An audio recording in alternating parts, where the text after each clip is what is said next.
Shalom Bapak Ibu, Jemaat Eklesia yang dikasihi Tuhan. Kita bersyukur untuk dapat kembali bersama merenungkan kebenaran firman Tuhan. Saya berdoa dan berharap Bapak Ibu, Jemaat yang dikasihi Tuhan tetap sehat di dalam keadaan yang sulit begini. Kita percaya Tuhan melindungi kita. Dan untuk ibadah Jumat Agung ini, meskipun kita tidak dapat bersama, tetapi kita percaya di dalam roh dan kebenaran kita tetap dapat menyembah Allah meskipun terpisah jarak, mungkin terpisah waktu, tetapi kita tetap dapat beribadah dengan hati kita, dengan pikiran kita untuk terfokus kepada Tuhan. Mari sebelum kita mempelajari kebenaran firman Tuhan untuk ibadah Jumat Agung ini, kita bersatu di dalam doa. Allah Bapa yang bertahta di dalam kerajaan surga, kami mengucap syukur Tuhan jika saat ini, di tahun ini kami masih dapat menikmati ibadah untuk memperingati akan kematian Tuhan Yesus di kayu salib, yang kami kenal dengan Jumat Agung. Itu adalah karya penebusan terbesar yang pernah dunia ketahui untuk menebus kami dari dosa. Kami mengucap syukur untuk itu dan tolong berkati kami, pimpin kami untuk kami dapat mengerti kebenaran firman-Mu saat ini, untuk kami dapat menjadi pelaku firman-Mu. Terima kasih Tuhan, kami menyerahkan waktu ini ke dalam tangan kuasa-Mu. Di dalam nama Tuhan Yesus kami berdoa dan bersyukur. Amin. Bapak Ibu Jemaat yang dikasihi Tuhan, kematian Tuhan Yesus di kayu salib yang kita peringati sebagai Jumat Agung jelas memberikan jaminan pengampunan dosa bagi kita. Seperti Efesus 1 ayat 7 berkata, sebab di dalam Dia dan oleh darahnya kita beroleh penebusan, yaitu pengampunan dosa menurut kekayaan kasih karunia-Nya. Tetapi seperti yang kita ketahui Bapak Ibu, sebelum menghadapi dan menjalani kesengsaraan dan kematiannya di kayu salib, Tuhan Yesus mempersiapkan diri dengan berdoa di suatu taman, bukit mungkin, yang umum kita kenal dengan Taman Getsemani. Yesus berdoa di Taman Getsemani. Kita kenal dengan doa di Taman Getsemani. Untuk itu mari kita membuka Alkitab kita di dalam Matius 26 ayat 36 sampai 46. Matius 26 ayat 36 sampai 46 berkata, maka sampailah Yesus bersama-sama murid-muridnya ke suatu tempat yang bernama Getsemani. Lalu ia berkata kepada murid-muridnya, duduklah di sini sementara aku pergi ke sana untuk berdoa. Dan ia membawa Petrus dan kedua anak Zebedeus sertanya. Maka mulailah ia merasa sedih dan gentar. Lalu katanya kepada mereka, hatiku sangat sedih, seperti mau mati rasanya. Tinggallah di sini dan berjaga-jagalah dengan aku. Maka ia maju sedikit, lalu sujud dan berdoa. Katanya, ya Bapakku, jikalau sekiranya mungkin biarlah cawan ini lalu daripadaku, tetapi janganlah seperti yang ku kehendaki, melainkan seperti yang Engkau kehendaki. Setelah itu ia kembali kepada murid-muridnya itu dan mendapati mereka sedang tidur. Dan ia berkata kepada Petrus, tidakkah kamu sanggup berjaga-jaga 1 jam denganku? Berjaga-jagalah dan berdoalah, supaya kamu jangan jatuh ke dalam pencobaan. Roh memang penurut, tetapi daging lemah. Lalu ia pergi untuk kedua kalinya dan berdoa.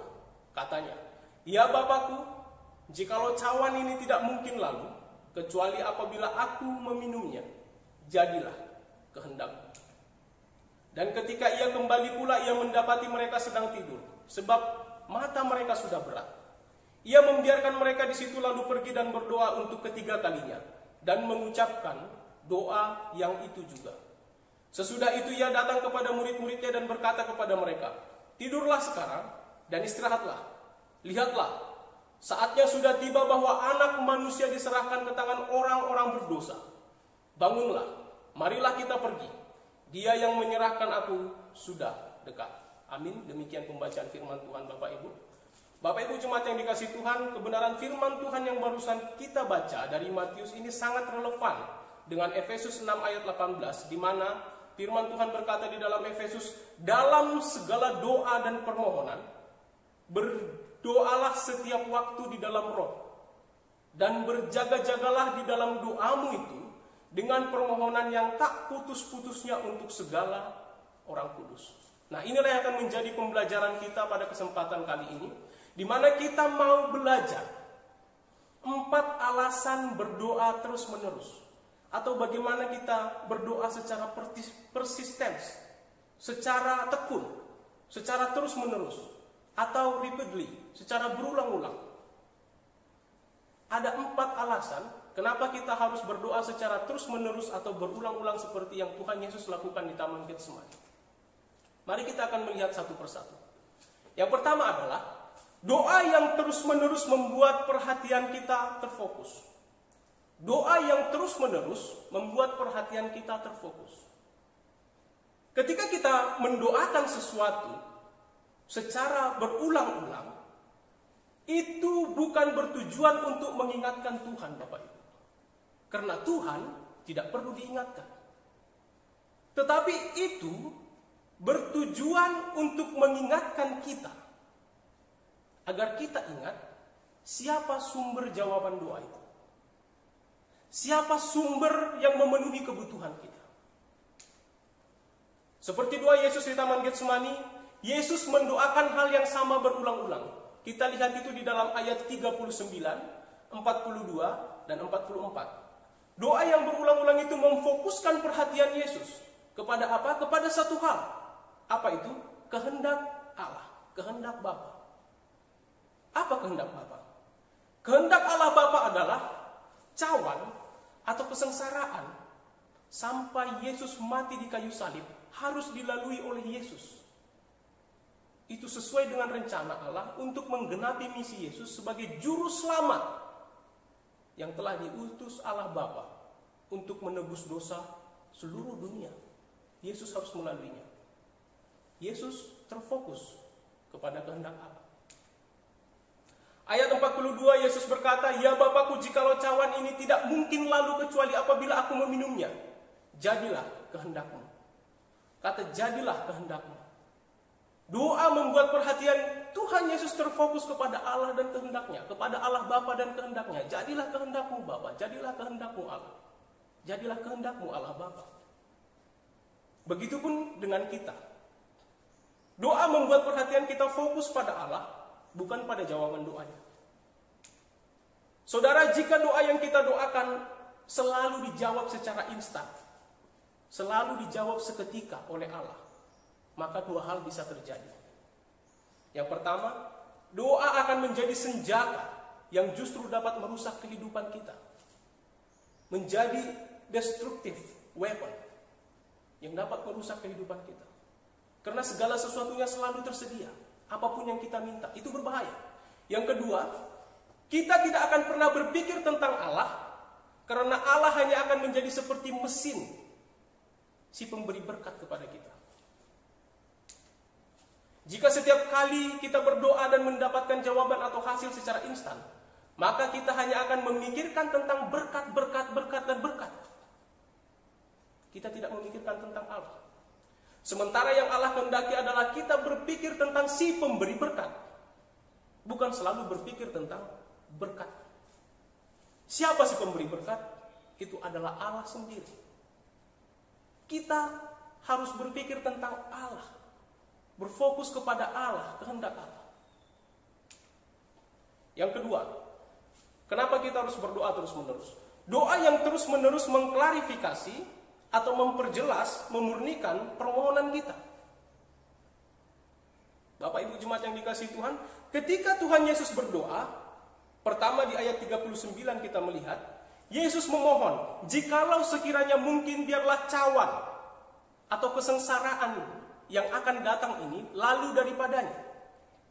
Dan di situ Yesus berkata, tetapi jangan seperti yang ku kehendaki, melainkan seperti yang kau kehendaki, kata Tuhan Yesus. Kemudian pada doa yang kedua di ayat 42, doa Yesus sudah berubah kita melihat. Dari permohonan menjadi klarifikasi dan afirmasi.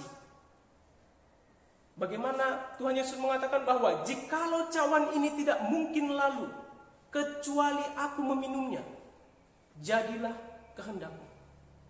Luar biasa. Melalui perubahan doa ini kita melihat bahwa Tuhan Yesus jelas semakin siap untuk berjalan sesuai dengan kehendak Bapa, bukan kehendaknya sendiri. untuk berjalan sesuai dengan rencana Bapa, bukan rencananya sendiri, untuk berjalan sesuai keinginan Bapa, bukan permohonan. Begitupun kita. Doa yang belum dijawab Tuhan akan mendorong kita untuk terus-menerus berdoa. Dan hal itu memberi kita waktu untuk mengklarifikasi, untuk memperjelas, untuk memurnikan apa yang sebenarnya kita inginkan. Apa yang sebenarnya kita mohonkan kepada Tuhan. Doa yang terus-menerus akan memisahkan kerinduan terdalam kita dengan keinginan sesaat kita. Bukannya Allah tidak mau menjawab doa kita, tetapi Allah ingin agar kita tahu dan yakin apa yang sebenarnya kita inginkan dan butuhkan secara pasti. Dan Allah memberi kita waktu dengan menunda jawaban doa kita.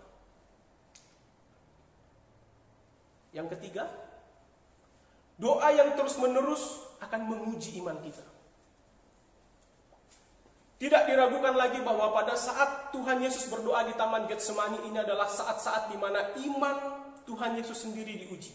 Kita melihat di ayat 37 bahwa di situ dikatakan, maka mulailah ia merasa sedih dan gentar. Lebih jelas kita bisa melihat di dalam Lukas 22 ayat 44, nats yang paralel dengan nats yang kita pelajari ini. Di Lukas dikatakan, Lukas mencatat, ia sangat ketakutan dan makin sungguh-sungguh berdoa. Peluhnya menjadi seperti titik-titik darah yang bertetesan ke tanah. Luar biasa. Ada ketakutan yang amat luar biasa yang dirasakan oleh Yesus, karena dia menyadari, Tuhan Yesus menyadari, kesengsaraan dan kematian seperti apa yang akan dihadapinya di atas kayu salib. Dan di Matius 26 ayat 44 mengatakan, Yesus pergi dan berdoa untuk yang ketiga kalinya dan mengucapkan doa yang itu juga. Yesus mengulang doa yang itu juga. Tapi kemudian di ayat 45 dan 46, kemudian di ayat 45-46 kita melihat bahwa Tuhan Yesus sudah siap untuk menyerahkan dirinya kepada orang-orang yang akan menangkapnya. Kita melihat bahwa melalui doa yang berulang atau terus-menerus, Tuhan Yesus menang dalam ujian iman ini. Dari ketakutan yang sangat besar berubah menjadi kesiapan dan kerelaan untuk taat menggenapi misinya. Kesengsaraan dan mati di kayu salib untuk menebus dosa umat manusia, dosa saudara dan saya, dosa semua orang yang percaya. Demikian juga dengan kita, bahwa satu-satunya cara kita bisa bertumbuh dan dewasa secara rohani, Bapak Ibu, adalah dengan ujian iman. Adalah dengan iman kita diuji. Yakobus 1 ayat 3-4 berkata, sebab kamu tahu bahwa ujian terhadap imanmu itu menghasilkan ketekunan, dan biarlah ketekunan itu memperoleh buah yang matang, supaya kamu menjadi sempurna dan utuh dan tak kekurangan suatu apapun. Terkadang Tuhan menunda jawaban doa untuk menguji iman kita dan mendewasakan kita melalui itu, agar kita tekun selanjutnya siap melangkah sesuai dengan kehendak Allah. Yang keempat yang harus kita pelajari, poin yang keempat, doa yang terus-menerus mempersiapkan hati kita untuk jawaban doa itu. Doa yang terus-menerus mempersiapkan hati kita untuk jawaban doa itu. Jelas sekali ketika Yesus berdoa di Matius 26 ayat 39 dikatakan, maka ia maju sedikit lalu sujud dan berdoa katanya, ya Bapakku, jikalau sekiranya mungkin, biarlah cawan ini lalu daripadaku, tetapi janganlah seperti yang ku kehendaki, melainkan seperti yang engkau kehendaki. Yesus sebenarnya sudah menyadari bahwa jawaban doanya adalah sesuai dengan kehendak Bapa, bukan sesuai dengan kehendaknya. Karena di doa yang kedua, Yesus sudah mengakui hal tersebut. Di mana di Matius 26 ayat 42 kita melihat, lalu ia pergi untuk kedua kalinya dan berdoa, katanya, ya Bapakku, jikalau cawan ini tidak mungkin lalu, kecuali apabila aku meminumnya, jadilah kehendak-Mu. Begitupun doa ketiga di ayat 44. Kita melihat bahwa doa yang terus-menerus, doa yang berulang, menjadikan hati Tuhan Yesus siap untuk jawaban doa itu. Hatinya siap untuk melakukan karya penyelamatan terbesar yang pernah dunia ketahui. Yesus sengsara dan mati di kayu salib untuk menebus dosa umat manusia. Demikian juga dengan saudara dan saya. Ketika kita memanjatkan permohonan kepada Allah, Allah selalu mau menjawab doa kita dengan cara yang lebih baik daripada yang kita minta. Terkadang Allah tidak menjawab doa kita karena kita berpikir dan meminta terlalu kecil. Ya, firman Tuhan ada berkata bahwa pikiran kita dengan pikiran Allah itu sangat jauh berbeda. Seperti langit dan bumi. Allah ingin memberikan berkat yang lebih besar. Tetapi pertama-tama Allah harus mempersiapkan hati dan diri kita untuk itu. Allah menunda jawaban doa untuk menolong kita bertumbuh, semakin siap, dan bersiap untuk menerima jawaban doa yang lebih baik, jawaban doa yang lebih besar, berkat yang lebih besar. Ingat ayat ini di dalam Efesus 3 ayat 20 berkata, bagi dialah yang dapat melakukan jauh lebih banyak daripada yang kita doakan atau pikirkan, seperti yang ternyata dari kuasa yang bekerja di dalam kita. Luar biasa. Lebih dari apa yang kita doakan, lebih dari apa yang kita pikirkan. Tuhan Yesus mampu, Allah mampu. Saudara, jemaat yang dikasihi Tuhan, seperti semua yang kita ketahui bahwa di masa pandemik COVID-19 ini, bukan sesuatu yang mengenakan. Kita menyadari bahwa segala sesuatu mungkin semakin membuat kita khawatir, cemas, ketakutan, paranoid. Kita merasa ada ketidakpastian di dalam perekonomian, pekerjaan. Mungkin saudara mengalaminya secara langsung, mungkin juga tidak. Tetapi yang pasti, firman Tuhan berkata di dalam pengkhotbah bahwa segala sesuatu yang ada di muka bumi ini ada waktunya. Segala sesuatu ada waktunya. Termasuk wabah ini, Bapak Ibu. Bahwa akan ada masanya wabah ini berlalu. Ada masanya dia datang, dan ada masanya dia akan berlalu.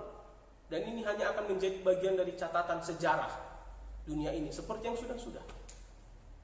Allah Maha Kuasa dan berdaulat. Kita percaya itu, dan segala sesuatu yang terjadi tidak terjadi tanpa seizin dan sepengetahuan Allah. Termasuk hal yang terjadi saat ini. Allah mengetahui, Allah mengizinkan, dan Allah punya rencana di dalam situasi ini. Dan marilah senantiasa mengarahkan fokus perhatian dan iman kita kepada Allah. Allah kita yang Maha Kuasa di dalam doa-doa kita. Agar apa? Agar iman kita mengalahkan segala rasa khawatir, cemas, dan ketakutan kita.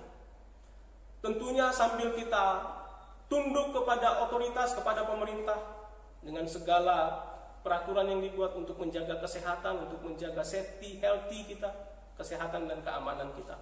Tetapi iman kita harus kita sandarkan lebih daripada ketakutan kita kepada Allah. Namun tentunya kita melihat bahwa tidak hanya di masa-masa sulit seperti wabah saat seperti ini. Setiap saat kehidupan tidaklah selalu berjalan dengan mudah. Ada saja halangannya, ada saja tantangannya. Kita selalu dihadapkan dengan berbagai persoalan-persoalan hidup yang menuntut kerja keras, yang menuntut pertumbuhan iman, keteguhan iman. Hendaknya seperti yang kita lihat dan pelajari dari Nats yang telah kita pelajari bagaimana Tuhan Yesus sendiri berdoa, begitupun hendaknya kita tekun di dalam doa dan terus-menerus berdoa dengan tak putus-putusnya. Agar apa? Agar kita semakin mengerti kehendak Allah, semakin teguh dan dewasa di dalam iman.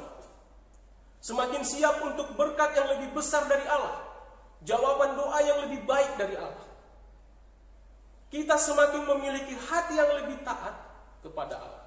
Untuk itu kita harus tekun di dalam doa, tidak jenuh berdoa, terus-menerus berdoa. Saudara jemaat yang dikasihi Tuhan, mari kita merenungkan ketiga pertanyaan ini. Saudara bisa merenungkan di dalam kehidupan dan diri saudara. Yang pertama, saudara, dari apa yang sudah kita pelajari, apakah ada sesuatu yang sudah lama saudara doakan? Lalu bagaimana saudara dapat memperjelas dan memurnikan kembali permohonan saudara itu? Yang kedua, jika Allah sedang menguji iman saudara saat ini dengan menunda jawaban doa saudara. Bagaimana saudara masih bisa menunjukkan kepada Allah bahwa saudara mau bertumbuh dan menerima kehendak dan tujuan Allah dalam hidup saudara melalui ujian ini. Renungkan itu. Yang ketiga, apakah ada doa saudara yang tidak dijawab oleh Tuhan? Bagaimana saudara masih dapat merasakan berkat yang luar biasa melalui hal itu? Mari sama-sama kita secara pribadi merenungkan ketiga hal ini, sambil berpikir tentang Allah, untuk mendorong kita tekun di dalam doa. Tuhan Yesus memberkati, kita bersatu di dalam doa. Tuhan, kami mengucap syukur dan berterima kasih untuk teladan yang telah Tuhan Yesus berikan.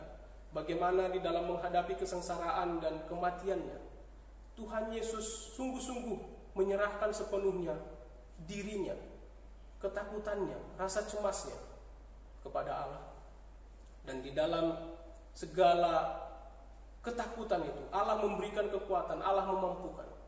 Dan Tuhan Yesus berserah di dalam doa, sehingga apa yang menjadi misi Tuhan Yesus dapat terlaksana, hingga kami menerima jaminan yang kekal karena Tuhan Yesus mengorbankan dirinya di kayu salib. Dan kami memperingati hal itu saat ini Tuhan, di dalam Jumat Agung. Setiap tahun kami merenungkan itu. Dan tolong kami untuk kami dapat meneladani Tuhan Yesus, untuk kami teguh dan setia di dalam doa kami, untuk terus menerus berdoa, tidak bosan-bosannya, tidak putus-putusnya.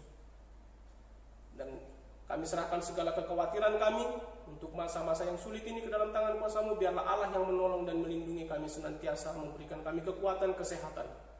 Dan jemaat eklesia dimanapun berada, biarlah Allah yang senantiasa memberkati dan melindungi saudara. Terima kasih Bapa, di dalam nama Tuhan Yesus Kristus kami sudah berdoa dan bersyukur.